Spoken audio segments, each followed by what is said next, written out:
Petua kosinus. Tata tanda yang kita pakai untuk petua kosinus adalah sama yang dengan petua sinus, yaitu A B besar, B besar, C besar. Ini adalah simbol untuk sudut. Manakala A kecil ini ialah sisi yang bertentangan dengan sudut A. B kecil ini ialah sisi yang bertentangan dengan sudut B. C kecil ini ialah sisi yang bertentangan dengan sudut C. Petua kosinus menghubungkan tiga sisi dan salah satu sudut dalam sebuah segitiga. Okey, sebagai contoh, kalau sudut A yang diberi, apa yang kita kena buat ialah kita kena pasti apakah sisi yang bertentangan dengan sudut A ini. Maka kita akan tulis A square sama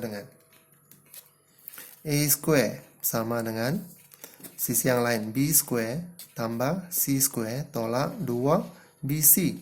Sudut B dan C ini diulang. 2B darab C darab cos A. Ini adalah hubungannya. Kalau sudut B yang diberi, kalau diberi sudut B, apakah hubungan yang kita akan dapat? So, sama, kita kena pasti apakah sudut yang bertentangan dengan sudut B ini, iaitu B kecil. Maka kita akan tulis B square. Kita akan tulis B square, iaitu ini. B square sama dengan sisi yang lain. A square tambah C square tolak 2AC. A dan C diulang. A darab C darab cos B. Kalau sudut C pula yang diberi, sama, apakah sisi yang bertentangan dengan sudut yang diberi, iaitu C kecil. Maka hubungan dia ialah C square sama dengan sisi yang lain. A square tambah B square tambah A square sama tolak 2B darab A. B dengan A diulang darab cos C. Nah, ini adalah petua kosinus.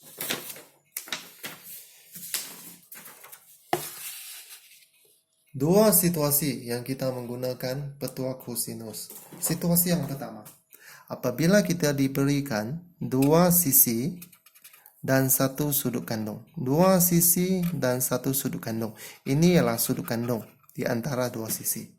Maka apa yang kita diminta mencari panjang sudut X. Sisi X. Maka apa yang kita akan buat ialah kita kena pasti apakah sisi yang bertentangan dengan sudut kandung ini, yaitu X. Maka formula dia ialah, hubungan dia ialah X square sama dengan 15 square tambah 21 square tolak 2 diulang cos 35. 15 dengan 21. Sisi dia diulang. Maka X square sama dengan 149.9342 dari kalkulator. So, X sama dengan punca kuasa 2 yang ni. Maka kita dapat 12.245 cm. Situasi yang pertama, dua sisi dan satu sudut kandung. Situasi yang kedua, apabila diberi tiga sisi dan diminta mencari apakah sudut J dan diminta mencari sudut J atau mana-mana sudut K ke L ke, apa yang kita buat? Sama. Kita kena pasti apakah sisi yang bertentangan dengan sudut yang kita hendak cari, iaitu 25. Maka formula dia ialah 25 square sama dengan 30 square tambah 35 square tolak 2, 30 darab 35 cos sudut J. Cos sudut J. Maka cukup pindah-pindah, negatif pindah ke sana jadi positif cos J. Dan ini pula 30 square tambah 35 square tolak 25 square.